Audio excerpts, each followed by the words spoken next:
Oh, thank you. It's become more of a habit, see. We'll call this meeting to order for CAMPO for November 18th at 4:35 PM, I guess. We're a little late. So, can I have roll call, please? Chair Kimbrough. Here? Vice Chair Stedfield. Here. Member Bagwell. Member Bonkowski. Here. Member Erb. Member Hastings. Member McQuarrie. Here. Ex officio Member Rosenberg. Here. A quorum's present. Thank you. Is there any items, agenda management notice, change since there's only one? That would be hard to change. No changes from Okay. staff. Thank you.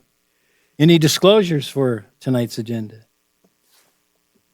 Seeing none, nobody on the screen, nobody here. Okay, we move forward from disclosures and then public comment, but I will read into the record.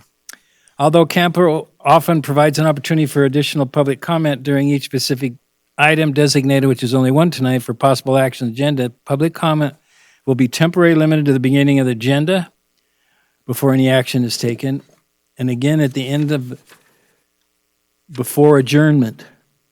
I'm looking to see if this is, it's an action item.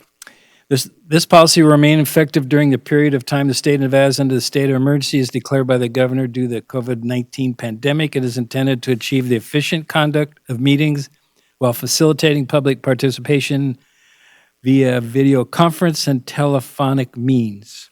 So before or after is the limit for public comment for this meeting. So I'm going to move back and see if there's anybody here at the beginning for public comment. Is there any? We have 2 callers on the line, Mr. Chair. Oh, wow. Okay. I'm here to receive, I guess, as a group. Caller, it is your turn for public comment. When you hear the beeps, please state your name for the record.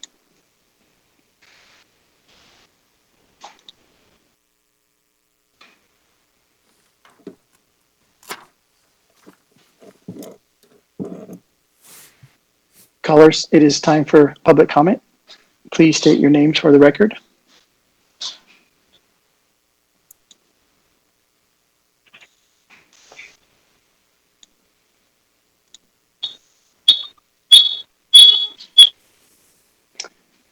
There is no more public comment, Mr. Chair. All right, thank you.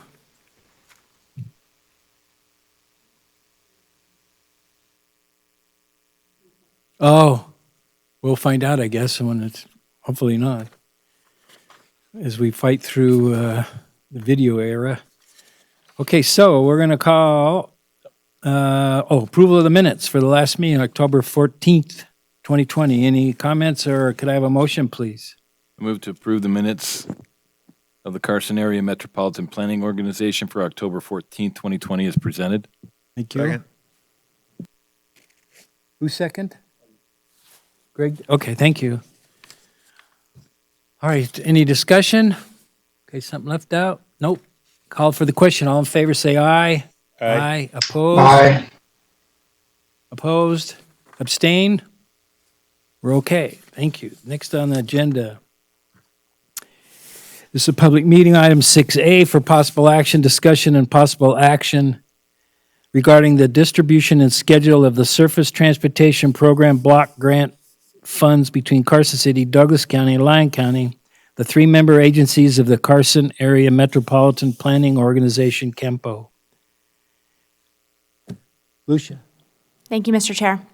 STBG funds are provided to CAMPO by the Nevada Department of Transportation through cooperative agreement, which sets forth guidelines for the use of STBG funds. Cooperative Agreement NM 696-16804 was executed in December of 2016. Amendment 1, if you recall, was executed this past September of 2020 to extend the termination date of the agreement through September of 2022. Before Amendment 1, CAMPO had approved a distribution method and schedule for distributing the federal fiscal year 2017 through 2020 funds between the 3 member agencies. The distribution of the funds was such that the member agency's distribution was based on their urban area population within CAMPO's boundary, Based on the 2010 census, Carson City was allocated 70.6%, Douglas County 13.5%, and Lyon County 15.9% of the funds. And this allowed member agencies the flexibility to fund larger projects. It was predictable, and the 4 years of funding was allocated to the following schedule. Lyon County received 100% of their share in federal fiscal year 18. Douglas County received 100% of theirs in federal fiscal year 19, and Carson City had access to the remainder of the funds. As you know, due to additional requirements for using the federal funds, Lyon County determined that they were not able to use their share, and CAMPO subsequently took action to give that share to Carson City.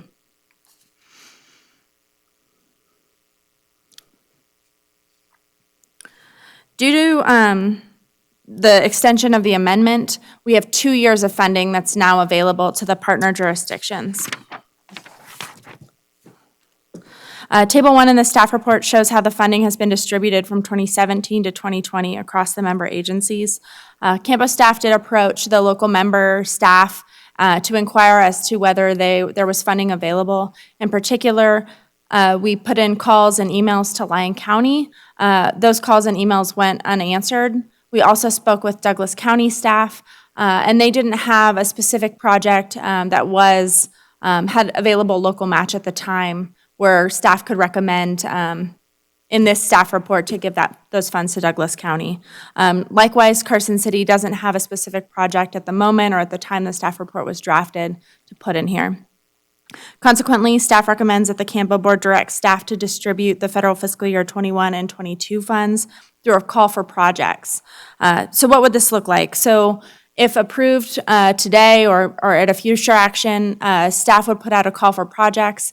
It wouldn't be like a formal grant application like we typically see with the feds. It'd be more like a single page, tell us about your project, a short description of what you intend to do, confirm you have available local match. And we would put that out for 30 or 60 days for 1 or both years of funding. Staff recommend putting out both years at the same time, seeing what the local agencies submit, and then CAMPO staff will compile anything received and bring it back to this CAMPO board for direction on award. The staff time to administer the call for projects is budgeted and available within the approved Unified Planning Work Program. I would say that this is semi-time sensitive and that the federal fiscal year 21 funding became eligible in October 1 of this calendar year. I did speak with NDOT staff, and it's their understanding or belief that the deadline for obligating these funds may or may not be extended because there's no new federal transportation bill. So there's a continuing resolution for, as I understand, 1 year of funds, and that may end up resulting in some flexibility on the use of these funds. However, the sooner we can identify a local agency to use the funds and get that process going, the better. So I don't believe that Douglas County or Lyon County representatives are on the phone today, so I'll defer to this board if you'd like to take action or continue this item till next month when they may be able to be here. And with that, I'm happy to answer any questions.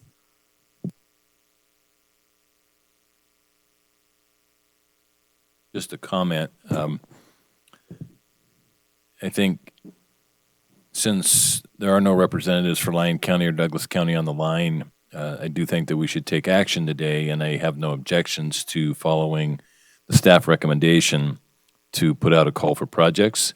That will give us a little more time to evaluate, what projects may be out there and give the other counties time to get a project in or at least come up with a project. You want to say something, Lori? So I would say I concur with that if we do the proposed action, we are not precluding Douglas County or Lyon County from submitting a project. So that appears the most appropriate method at this time. Can you tell me, though, how long are you anticipating the call for projects? So if the funding became available this October, under normal circumstances, how long do we have to get that money obligated? So I'm interested, are we doing a 30-day, 60-day? What's the call for projects? So The other example where we do this is with the FTA, the Transit 5310 and 5339 funding, which we're due for in the next couple of months. We'll bring that forward. And with that one, I believe we do that for 30 days. However, with this one, if Carson City were to bring a project, Carson City's, policies require that the staff for Carson City would bring that to RTC for approval to submit for the grant. I assume, I'm not familiar with Douglas and Lyon, but I assume it would be similar to them. So my recommendation would be either 45 or 60 days to give staff adequate time to plan and make sure that they have match and follow their processes. Okay, I have a couple comments. One of them is, haven't you informally already tried to have discussions more than a few times to get this, right? How many months have we been working on this? I appreciate the question. We have been working on this for more than a few months, I would say 3 or 4 months, since even before we had the agreement extension. If you recall, I believe it was member Hastings, that made the comment when Lyon County gave up their share that he said, just because we can't use it this time, please keep us in mind next time. So my phone call and my emails to them indicated, if you have a use for this money, it's your turn. It would be fair to give it to you, and staff would like to recommend that.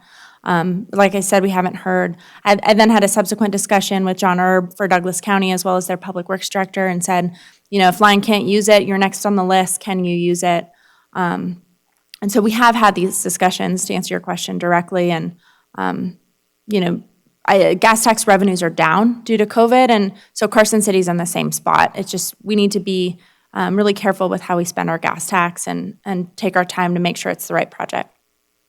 Yeah, and that was going to be my next question, is for you to let us know what's missing, why nobody wants money. What's the match, and is there some restrictions about how the money can be used? Can it be used for repaving or new or reconstruction or potholing? I mean, can it be used for a whole lot of stuff?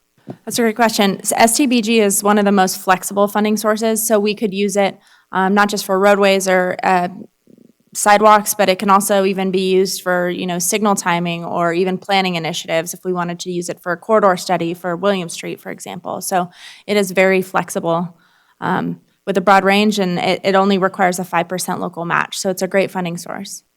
So if there's a failure on the part of Douglas County and Lyon County without projects, they won't have the match. Is there any way that you guys can use your operating budget that you have to match something, to expand on a project? Like you might have road maintenance, 20 grand. Can you use that 20 grand and expand your program so we wouldn't lose this money, which would just be terrible?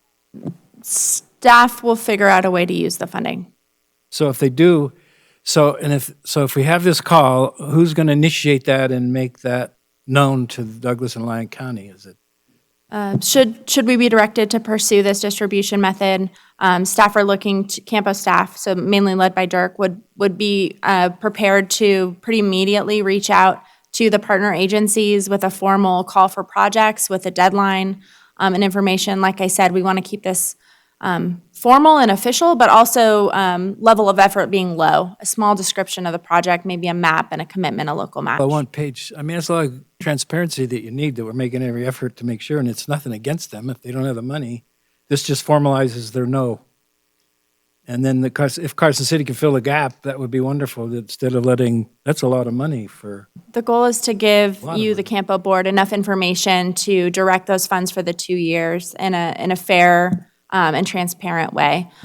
Because of the anticipated flexibility of the deadline to obligate the first year, my recommendation is we do a call for both years, and that would give the flexibility if Douglas County had a bigger project, for example, to maybe use the full 2.4 million to start a little bit later or earlier for the second year, but later in the first year to get all that in one. That could be a perfectly reasonable project, and likewise for any of the other partners. Well, I think that's great. It's too bad we didn't do this like 3 months ago, I guess, to formalize it so you could get a no if it needs to be that way. So I'm disappointed they're not on the line, but we'll work that out. So I hope we can take the action and just move it forward versus wait for them. So is any other comments? Chaz? I see your hand, Chaz. Yeah, Thank you, Mr. Chair.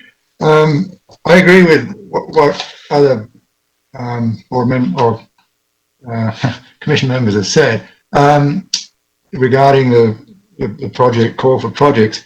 I did have a question though regarding the split and the census data, because pretty soon we're going to be in 2020 census. Is that going to be updated in light of that or not?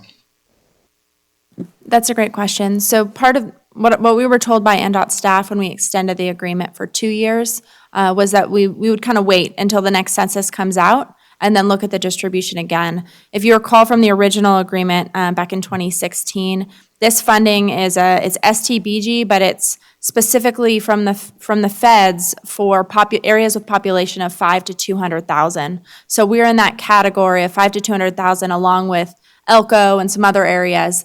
And due to that larger statewide population, we represent about 33% of that. So NDOT gives CAMPO 33% of that pot, and then the 33% is divvied up. So when the new census comes out, it may not only change our CAMPO distribution, but also the percentage of that pot that we get within the state. So we do expect to update that once those numbers come out. Thank you. That was all I had. Yeah, this is Sandra. Just from NDOT's perspective, I appreciate you trying to work this out and be expedient at it. You know, from our, and I apologize, my camera's not working for some reason. We want to continue this partnership.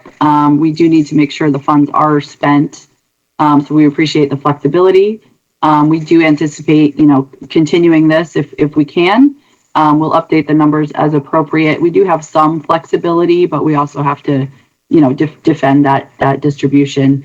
One clarification, the current continuing resolution actually expires December 11th, but we do expect probably another short-term CR and then a full year of funding. So everything's a little bit uncertain right now, but getting things in order to efficiently spend that money on a needed project is definitely welcome. And I would echo the comments about, you know, if you have the work you're already doing that you can add on to, that's a fairly easy way to do it. It is a flexible fund source. It's kind of everybody's favorite federal fund source because of the flexibility. So I have all confidence that CAMPO will find a way to use it, but I appreciate the partnership effort with the other, Carson City will find a way to use it, but I appreciate CAMPO's partnership with the other member entities to make sure there's a fair distribution of that funds, both right now and in an ongoing basis. Thank you, Sandra. Any other comments? Seeing none, there's no public, so we come back for a motion or any other discussion. I can make a motion. Okay, I move to approve the proposed distribution method for federal fiscal years 2021 and 2022 as presented. I have a motion, second from Lori. No, is there any other discussion before we make the motion? Hearing none, call for the question. All in favor, say aye. Aye. Opposed? Aye. Motion carries unanimous. So we're almost at the end of this one. The next meeting is scheduled, we'll go to board comments next. So I'll start with the screen. Chaz, you got any comments? No, I don't, Mr. Chair. Sandra, did you have anything else to share? Not at this time, thank you. Is anybody else on the screen that might want to say something that I... Hearing none, I'll come back to Greg. Brad, nope. Lori, nope. So we're going to call for public comment for the last time, if those people might still be on the air, if that was public.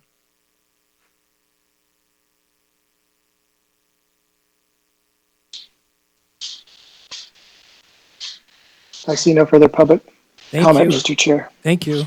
I call for a motion for adjournment. And we come back as RTC. Hello. Oh, we got a hello. Yeah, I'm sorry. Yeah, this is Raj Schilling, Assistant Chief for Nevada Department of Transportation in the traffic operations. We were going to do a small presentation in regards to a project. So our project manager, Samuel Ahamahi, is on here as part of this comment period. And it's in regards to the advanced signal warning systems within the Douglas and Carson area. Some of the changes that NDOT's going to be doing. You're a little ahead of schedules all. So this is Campo. Oh, it is. Oh, that's the one. That's what happened. I remember now. I am so sorry. After I've had all these discussions with Lucia, and she's keeping me squared away. I am so sorry. For some reason, Okay. So you're fine. Move ahead with what you're doing under public comment. All right. Thank you very much. Sam, please go ahead and introduce yourself to the board. Yeah, my name is Samuel Ahimadi. I'm the project manager for the Advanced Signal Warning System project that NDOT is initiating. So two years ago, the Nevada Department of Transportation set out a project to update all the advanced signal warning systems that we had on the Nevada roads. And as some of you may know, it's been on for 2 years. We came up with new guidelines, and we use the guidelines to evaluate all our systems on the road. And some of them have had to go through a system of modifications. In case, just for clarity's sake, there are so many advanced warning systems, but these particular ones are the ones that we have that are a couple of feet away from our signals that tell us when there's a signal ahead or the signal is about to change. So over the years, we've had just one system based off on our old manual. And our old guidelines allowed us to put in the active systems, which are very common on all our roads. But based on the new MUTCD and further guidance, we have realized that we needed to align with the current information. And we came up with the new guidelines where we have appropriate guidelines for installing either active systems, passive systems, or static systems. And they all follow strictly engineering guidelines and then judgments. So the aim of the project currently is to make sure that we update our existing system to be in line with our guidelines, which we have gone very far with. We've developed the guidelines as mentioned, and we have two projects currently ongoing, one further south in Las Vegas, and then there is one in the Carson City, Douglas, and Tahoe area. So starting from the 30th of this month, the contractor would be getting onto the roads where we would be modifying some of the systems. As you can see from the map that is being shown, some of the systems would be changing from active to passive, and some of them will just be doing some timings. So based on the type of system that our guidelines recommended, you would be seeing changes on the roads. And the aim is to make sure that we have a safer road for all road users, and as well as meet current and more informed guidelines than we previously had. That's about what we are going to see. So most of the systems that you have currently, some of them will change, some of them will be maintained. We'll do some minimal adjustment to the timings, which the public may or may not notice. But following the map, our map shows the various systems and then the kind of treatment that we are giving to them. Thank you.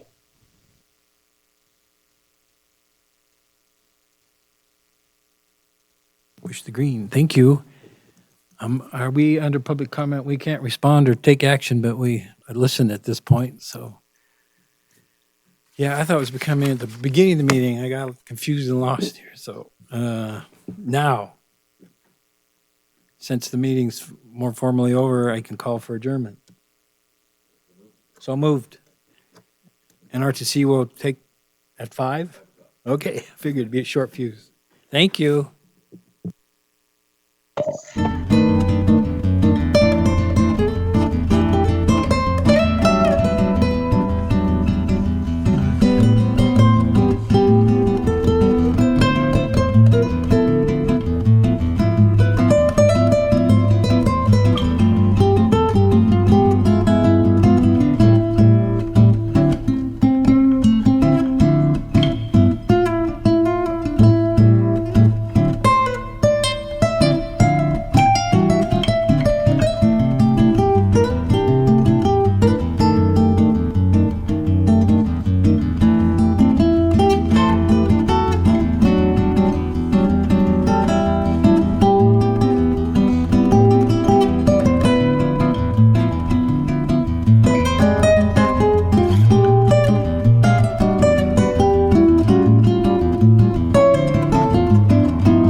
Called to order this meeting of the Carson City Regional Transportation Commission.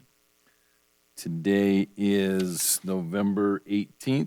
We are in the Bob Boldrick Theater in the Community Center at 851 East William Street. Can we have a roll call, please?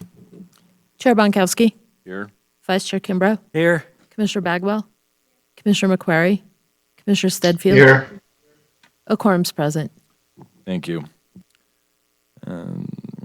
Agenda management notice, the chair may take items on the agenda out of order, combine two or more agenda items for consideration, and or remove an item from the agenda or delay discussion related to an item on the agenda at any time. Any disclosures from any of the members tonight? Any disclosures, Jazz? Nope, I see you shaking your head. All right. We're now on agenda item 4, the first public comment, and I will read into the record our public comment limitations.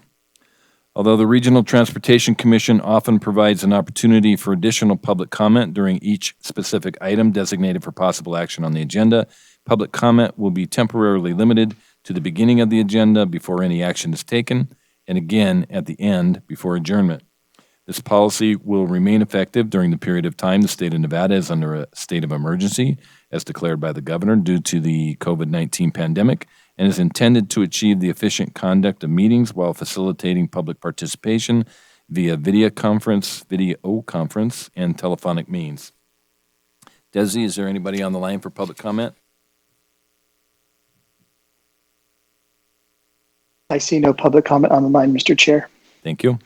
We're now on agenda item number 5 for possible action, discussion and possible approval of the September 9th, 2020 draft minutes. If members of the commission have had a chance to review those, I would accept a motion. Move to approve. We have a Second. motion and a second. We have 2 seconds. Commissioner Stedfield and Commissioner Bagwell. Any discussion? Seeing none, all in favor say aye. Aye. Aye. Opposed say nay. It is approved unanimously. Thank you. We're now on the first of the public meeting items, item 6A for possible action.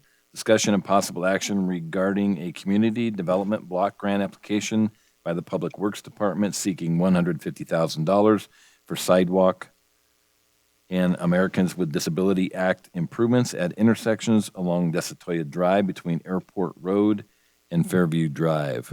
Chris, you're taking this one? I am taking this one. Thank you, Mr. Chair. Can everyone hear me? Am I good? Yes, we can hear you. Okay.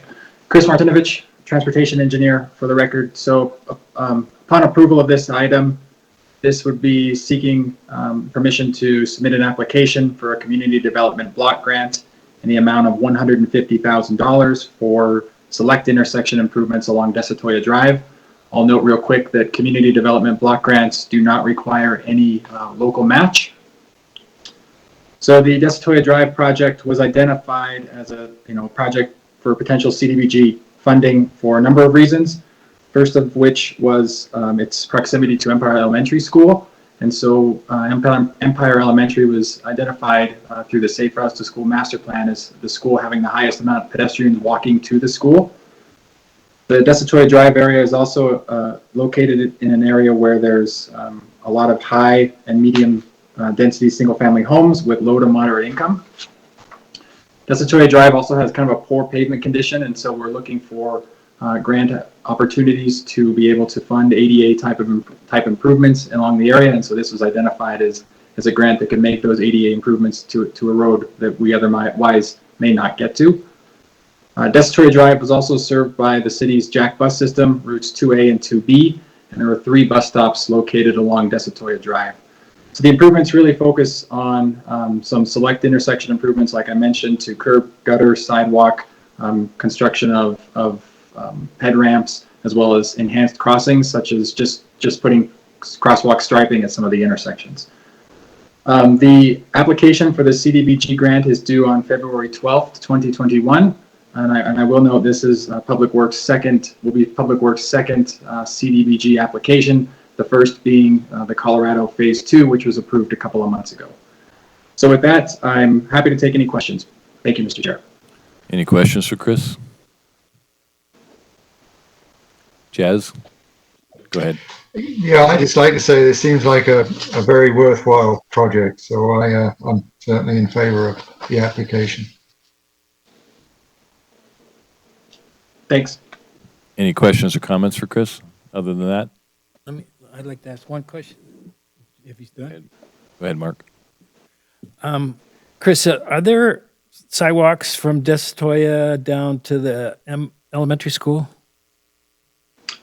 There are sidewalks along the side streets like Siskiyou and I think it's St. Rose. I'm not familiar with all the specific names, but there are sidewalks, but there are no pedestrian curb ramps at any of the intersections. Oh, And so we'd be looking to make some improvements at the two intersections in particular that have stop signs.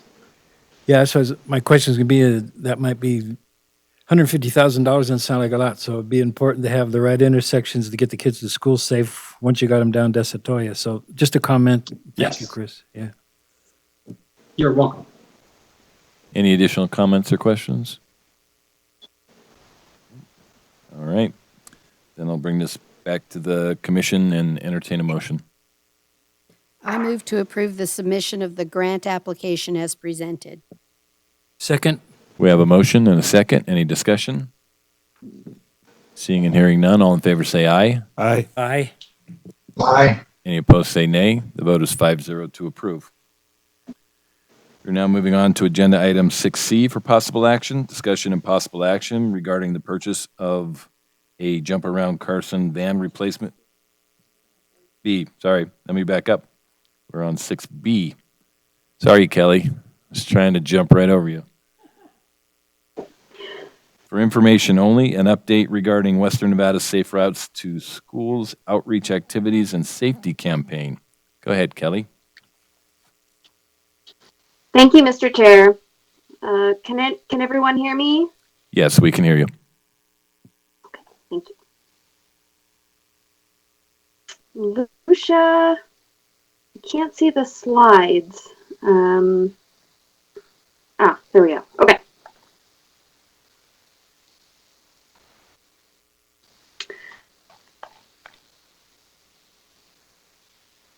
All right. Thank you, everyone.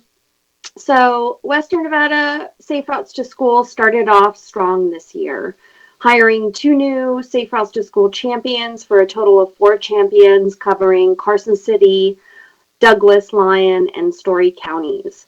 We had successful Walking Wednesday program at Empire Elementary, regular bicycle and pedestrian safety outreach in Lyon County, and successful Walking Wednesday and Trekking Thursday programs in Douglas County. Governor Sisolak agreed to walk with students from the mansion to Boardwick Bray Elementary for Nevada Moves Day for the first time. Once COVID-19 became prevalent throughout Northern Nevada, the Champions program was put on hold. The Nevada Moves Day event was canceled. Western Nevada Safe Routes to School program is resilient, however, and creative, and has found ways to succeed despite these setbacks. This presentation highlights some of the successes of Western Nevada Safe Routes to School during this roller coaster of a year. Next slide, please, Lucia. Western Nevada Safe Routes to School partnered with the Office of Traffic Safety and Jack Transit to distribute 3 separate pedestrian safety posters across Carson City Jack Bus Shelter kiosks. Next slide, please. Hopefully, you've seen them around the city. The posters were placed in 12 different locations, and these posters were made by students in Southern Nevada. Next slide, please. Western Nevada Safe Routes to School used this idea to launch a pedestrian safety poster contest in November 2020 for Northern Nevada.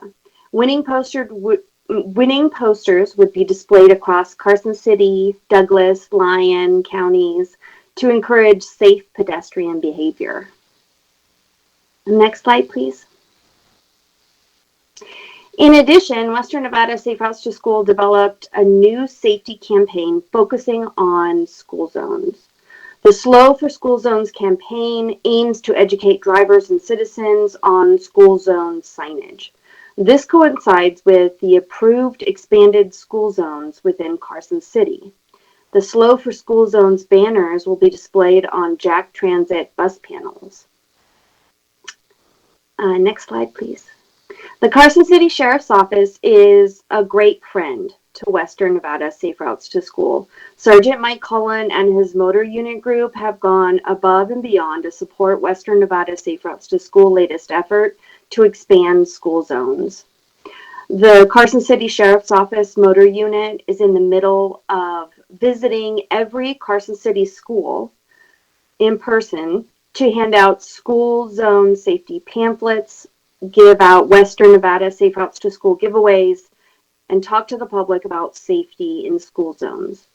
The Carson City Sheriff's Office also set up movable message boards on Winnie Lane in King Street during the transition to expanded school zone hours.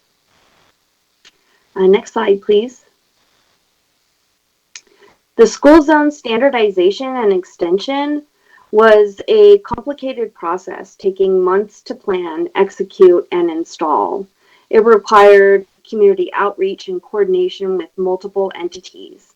Over 200 signs were installed, moved, or modified during this transition. And this project was completed in October 2020. This map is an example of how Carson City Public Works communicated school zone sign installation updated to the contractor. Next slide, please. Thanks. The school zone standardization process was proposed in the Carson City Safe Routes to School Master Plan. This Carson City Safe Routes to School Master Plan was formally supported by the RTC in October 2020. The plan was incorporated into the draft 2050 RTP. Projects in the plan, like the school zone standardization extension and a new rapid reflecting flashing beacon south of Fremont Elementary, have already been installed. Projects in the plan, like continuous sidewalks on North Colorado Street and improved pedestrian features on Desatoya, are in the planning process. Next slide, please. The Carson City Safe Routes to School Master Plan was highlighted in the Fall 2020 Nevada Planner magazine. Next slide, please. Thanks. With an article entitled, A Holistic Master Plan for Safe Routes to School in the State Capitol. And next slide. Western Nevada Safe Routes to School has been able to participate in some events this fall, like Walk to School Week, which was celebrated October 5th through the 9th. 4 schools in Carson City and Douglas County participated. Western Nevada Safe Routes to School handed out giveaways and made posters for the events. Eagle Valley Middle School organized a bike ride from Empire Elementary to Eagle Valley, and you'll see the poster that we made for Eagle Valley up on your screen. And a proclamation declaring October 5th through the 9th Walk to School Week was signed by Mayor Pro Tem Brad Bonkowski. Next slide. Okay, thanks. Over 100 students participated in Walk to School activities. Fritch Elementary organized a walk from John Minkins Park to the school. Here you'll see the vice principal getting ready for her walk with the students to school. And to the right there is a picture of students from Gardnerville Elementary enjoying their walking and riding to school during Walk to School Week. Next slide, please. The Western Nevada Safe Routes to School Coordinator partnered with NDOT's Bike and Pedestrian Coordinator and the State Safe Routes to School Coordinator for Bonanza this year. We handed out hundreds of safety giveaways, including lights, reflectors, glow-in-the-dark shoelaces, slap bracelets, and candy. There were over 35 vendors at the event, over 500 cars, and over 2,000 people that waited in line very patiently to drive through this very successful, socially distant holiday event. Next slide, please. Western Nevada Safe Routes to School is planning for the future. Western Nevada Safe Routes to School was given notice verbally that the next round of Western Nevada Safe Routes to School TAP funding was successfully granted for the next 2 years. Western Nevada Safe Routes to School is working with a local company, Uniformity, to fit ANSI 3 rated safety jackets with hoods for all crossing guards in Carson City, Lyon, and Douglas County for the winter. Western Nevada Safe Routes to School is focusing on increasing distance learning by making a Western Nevada Safe Routes to School webpage.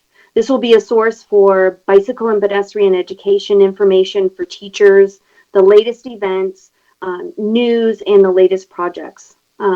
Western Nevada Safe Routes to School would like to sincerely thank both the RTC and CAMPO for their continued support of the coordinator position and the Western Nevada Safe Routes to School program. Thank you. Thank you, Kelly. Anybody have any questions or comments? Mark? Kelly, great job as usual.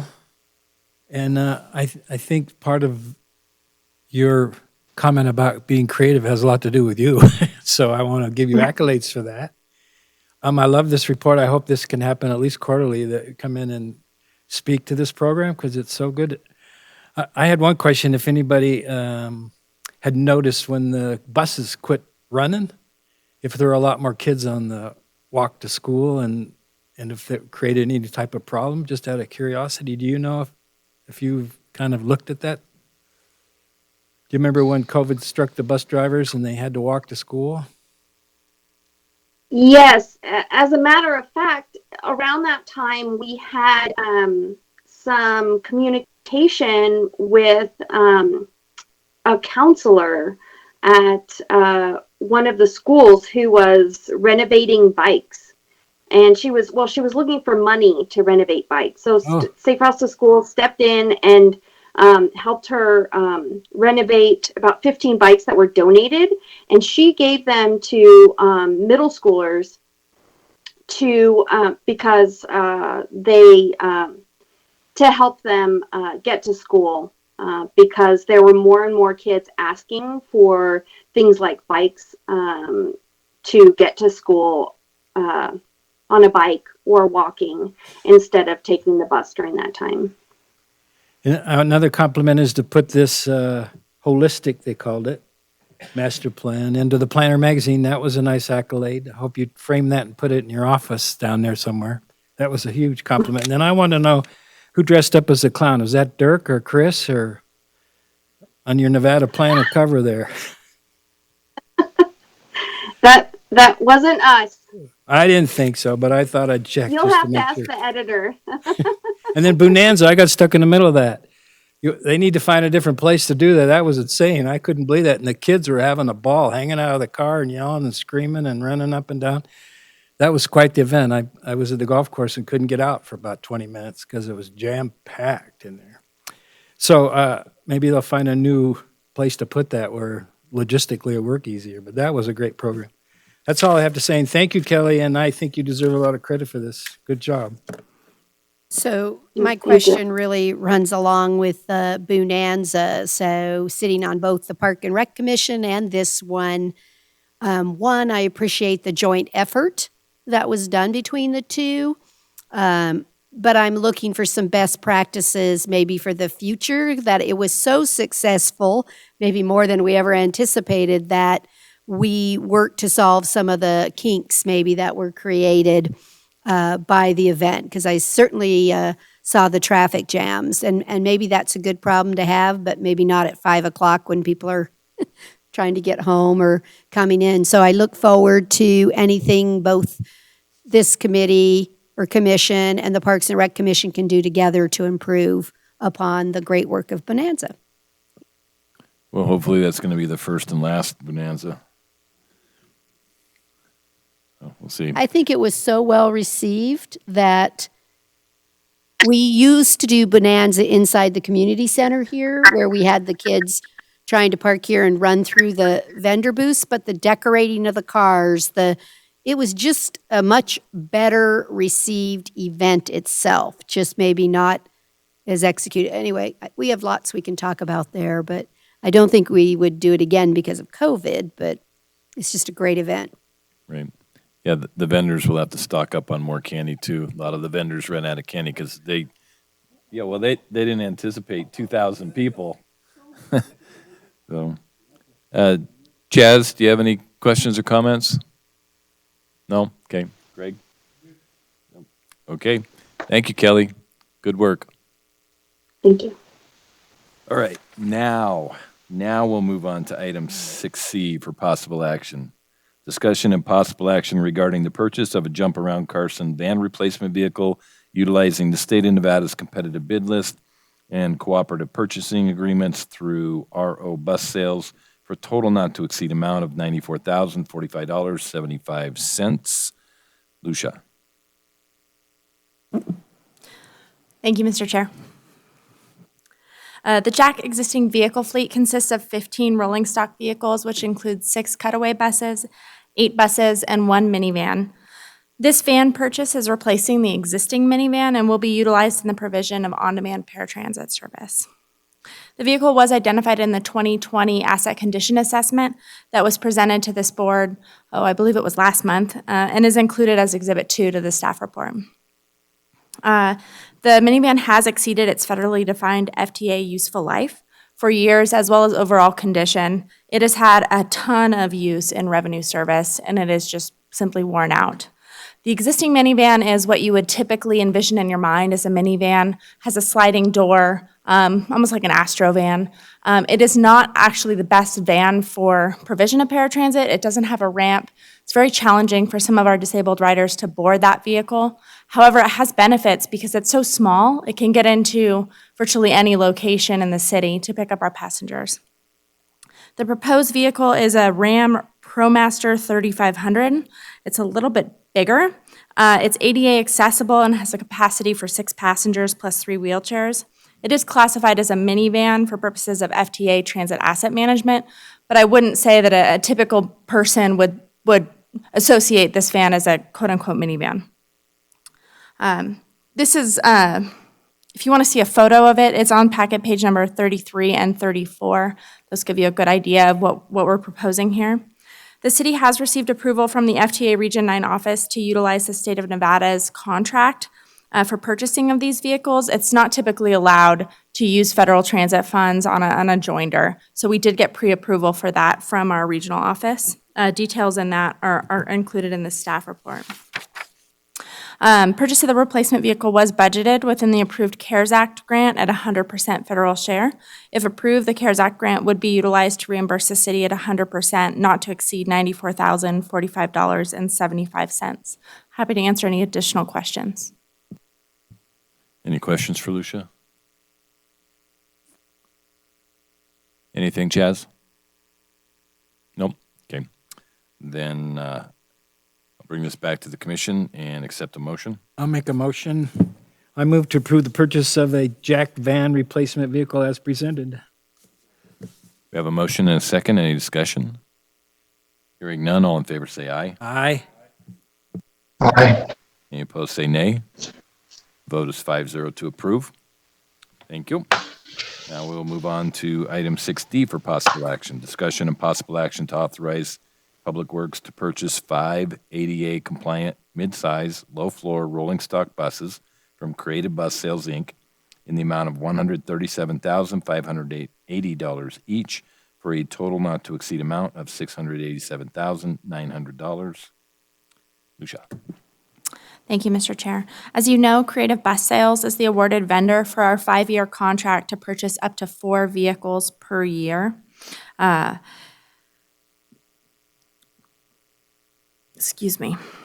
purchase up to 4 vehicles per year. Creative Bus Sales has agreed to the purchase of a fifth bus for this fiscal year and has provided a change order letter, which is included in your staff report. 5 vehicles were identified in the 2020 asset condition assessment, which I referenced in the previous item. That assessment is also included as Exhibit 3 to this staff report. Creative Bus Sales did agree to do that 5th bus. And let me tell you a little bit about the vehicles that are proposed to be replaced. 2 of the buses are 35 feet long and accommodate 32 passengers plus 3 wheelchairs. 3 of the vehicles proposed to be replaced are currently 21 feet long and accommodate 9 passengers plus 3 wheelchairs. The proposed vehicles to be purchased are 24 feet long, accommodating 18 passengers, so right there in the middle. And the intent here by design is to let these vehicles, the new vehicles, serve as almost like flex vehicles, thereby making our fleet more robust, so that if there are breakdowns on either the fixed route or the paratransit service, these vehicles could be used for either. You'll notice in the change order letter included in the staff report, we did request an additional row, additional seat, and as well as the inclusion of a bike rack in the front of the vehicle to serve as a fixed route vehicle. Staff did request that change order, excuse me. And so this brings the total cost per vehicle to $137,580 for a total not to exceed for the 5 vehicles of $687,900. In terms of the fiscal impact, the purchase of these 5 vehicles was budgeted. Adequate funding was budgeted in the fiscal year 2021 capital improvement plan for purchase of 2 replacement vehicles, and adequate funding was budgeted within the CARES Act federal transit grant for 3 vehicle replacements. I will note that the CARES Act grant has not yet been added to the city budget, but it will be added with the December augmentations. And so that concludes my comments, but I'm happy to answer any questions. Questions for Lucia? No. Lucia, I did notice in the brochure from Creative Bus that they didn't have a 24-foot bus listed. So is this a new model? It wasn't included in our original contract because it wasn't what we specifically had included, but the 24-foot is part of that change order to get that extra row in the bike rack. Okay, so they've had the 24-foot bus. We just didn't ask for those cut sheets for the original contract. That's correct. Okay. All right, if there's no questions or comments, then I will bring this back to the commission and accept a motion. I move to authorize Public Works to purchase 5 buses as presented. Second. We have a motion and a second. Any discussion? Hearing none, all in favor say aye. Aye. Aye. Any opposed say nay. Vote is 5-0 to approve. All right, thank you all very much. We'll now move on to agenda item 7, internal communications and administrative matters, non-action items. We will start with item 7A, the transportation manager's report. Thank you, Mr. Chair. I did want to follow up with this board regarding the shared use path on US 50 East, just east of I-580. There was some discussion in a previous agenda item regarding the new multi-use path in front of the O'Reillys, and that it was an asphalt path and some of the adjacent path was concrete.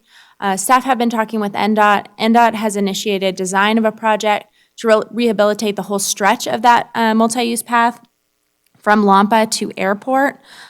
It will be fully concrete adjacent to the curb and gutter and will replace that section in front of O'Reilly so that the whole thing will be contiguous and the same material. So I did want to follow up on that. Thank you. It's good work. The second item relates to the winter weather that's hopefully outside, those of us that are praying for snow. As you know, annually we review the snow plow route map to make sure that it's still meeting the city's needs and that we're best optimizing our limited snowplow resources. Rick Cooley, the Public Works Operations Manager, and I reviewed it a few weeks ago. Kelly Norman had digitized the Carson City School District bus routes for the first time. We've always looked at them, but we really overlaid them and did a full analysis. We identified one section of Bigelow in South Carson City between Kuntz and Appian that is a school bus route, but it was not listed as a top priority plow route. We have been plowing it anyway as a secondary route, but we added that as a primary route for the snow plows. Otherwise, the snow plow route map will stay the same as it was last year. So I wanted to provide that update. And then just a reminder to all those in the public and you, RTC, that the public comment period for CAMPO's regional transportation plan is still open. We've gotten several comments already. Really appreciate those that take the time to read through the whole thing. I realize it's not the most exciting plan to read in depth about transportation and long-range funding, but it's really important. We really appreciate those comments. So please submit them if you have time to do so. Thank you. Any questions on the transportation manager's report? Nope. Okay, let's move on to 7B, street operation activity report. Thank you, Mr. Chair. As we did not have a meeting last month here for RTC, there are 2 months worth of street activities in your packet, both for August and September, and they look very similar. They're late summer activities for our streets operations and maintenance. So I'll give you the similar highlights for both months. Weed abatement in gallons is in the thousands in August and September. We're really looking at our shoulders and weed abatement there. Sidewalk and flat work, it's nice warm weather, so we're repairing as much as we can get to with our single crew. Shoulder work on asphalt roads. Shoulder work is also not the most exciting topic for the layman, but it's absolutely critical for the safety of the roadways. Roadway departures are a main source of crashes in Nevada, and making sure our shoulders are safe is very important. So our guys focused on that. There was also a significant amount of work related to linear feet of ditch cleared and curb miles swept. So I won't go into any additional detail, but happy to answer any questions. Any questions on the street operations reports? All right, we'll keep on going. 7C, project status report. I'll take this one, Mr. Chair. Chris Martinovich again. Starting out with South Carson Street project. So this project is nearing completion. Both portions, north and south of Carson Street, north and south of Stewart, on Carson Street have reopened. Stewart Street's reopened, and all side streets have been reopened to traffic. Most of the concrete work and all the paving has been completed. And as I mentioned, the roundabout at Stewart Street is fully open to traffic, with only some periodic lane closures here and there to complete some miscellaneous work. They still have to do lighting, they still are completing landscaping, and the installation of the RRFBs remains as well, and those are a little bit of a long lead item, and so they're waiting for delivery of those elements. Other than that, there's finalization and punch work items occurring on the project, but in general, the project is moving toward completion, which is very exciting. Next project on the list is the freeway multi-use path to Colorado Street. This project has essentially been completed. It is open for the public's use, and we're just wrapping up the final documentation on this. We'll be closing it out. I expect I'll probably be removing this project from the project status report going forward, since all work is completed. The other freeway multi-use path to Edmonds. This project is advancing in design. We're at about a 60% level of design, and are coordinating with NDOT regarding some access issues along the side of the freeway. We've also been notifying people along the corridor that a path is coming, and we're reaching out to do that, notifications to those folks. Construction is anticipated on that one next summer. Moving on to Kings Canyon Trailhead Improvement and Roadway, the flat project. We've been working with Central Federal Lands extensively to continue to mitigate impacts to some of the driveways along the property up there. I was optimistic that we would have 95% plans this month. I'm hoping more or less now that we'll have 95% plans in time for the RTC board meeting, but I'm not going to guarantee that. At this point, it's in Central Federal Lands control to finish their design and send that over to us for our comments. I do want to take a moment and express my gratitude to the folks up in Kings Canyon. If anyone's out there listening, I appreciate the enthusiastic opinions about the project, and I appreciate them working with me as I've been doing the outreach up there to get the right of entries and other easements to be able to construct the project. So I just wanted to pass on my gratitude to those folks and appreciate their patience with us on this one. Otherwise, we are working with those agreements. We have agreements with NV Energy and AT&T for pole relocations, and we're still hopeful that the project will be constructed next summer. Next project is the Roop Street Rehabilitation Project. This project is well into design. We've completed survey. We've got right-of-way information, and they're about at the 30% design stage. So we'll be I'll be looking for those, and we'll be seeing what the initial design is showing. Fairview Drive reconstruction project. This was kind of completed at the same time South Carson Street. They've been kind of parallel paths since it's the same contractor. Project is pretty much complete. All the water line, all the paving, all the concrete work is complete, and only miscellaneous punch list items remain. And so those will be ongoing for the next couple of weeks, weather permitting. Should be finished here though any time. The Airport Road Utility Replacement Project. This project is also nearing completion. I was hopeful that it was going to be complete by the time of this meeting, but weather has delayed their striping. And so that is the only remaining item is restriping Airport Road, particularly at the intersection of Woodside. So once we get a little bit drier weather, they can get out there and stripe that, and then this project will be complete as well. The Airport Road CDBG ADA project. This project has fully been completed. The punch list work has been done, and the installation of the RRFB there across from the CVS or the pizza place there on the corner of Airport and US 50 is in and operational. And so essentially this project has been completed as well. Group Street District 2 pavement preservation project. This was a slurry job completed this past summer. Project has been completed for a while, but since we haven't had a project status report for a few months, I just wanted to include this one last time, just to show that it's been completed, and this will be the last time we talk about this particular project. Similar case with the District 2 Solomon Road, Russell Way pavement preservation projects. The slurry portion of this project was completed quite a while ago, but we were waiting for the RRFB at the linear ditch crossing near Fremont. Again, that was one of those elements that took a while. Once you place the order, it takes a while to receive delivery. And so that was received and installed, and that is operational. So all of the work with this project has been completed, and we're going to close this one out. District 2 Northridge Drive pavement preservation or reconstruction project. In this case, we opened bids yesterday. We received 4 bids. We'll be moving forward with a staff report at the December RTC for award to A&K Earthworks at this point, it looks like. So we'll finalize that, and you'll see the bid information next month.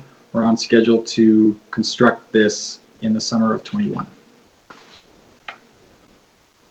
Long Street, District 2 Long Street project. We've reached about 60% design, continuing to design water, sewer, and storm drainage upgrades. So that's ongoing. Again, probably construction next summer as well. 2 more for us here, well, maybe 3 more. Telegraph pavement reconstruction project. This was downtown between Carson Street and Plaza. This project has essentially been completed. I think there's still some miscellaneous landscaping and some miscellaneous punch list work to remain, but in essence, the roadway is reopened and it's free for everyone to use. Robinson area sewer replacement project, another project in design, about 60%, primarily a sewer project with a little bit of RTC funding.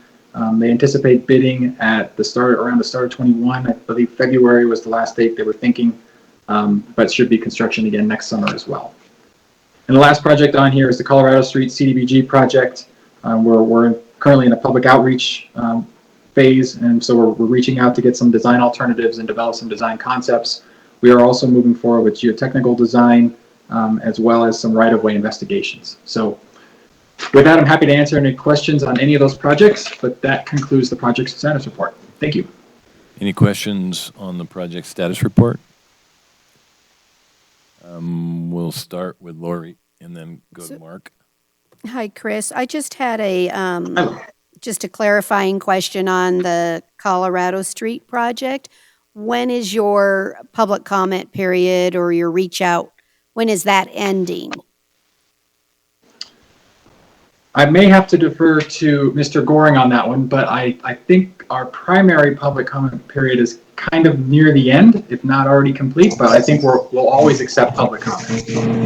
Because I'm just interested in whether you were able to get together with a few of the residents that have been tenacious over the last year or two for corrections, and wondering if you've had an opportunity to meet with them.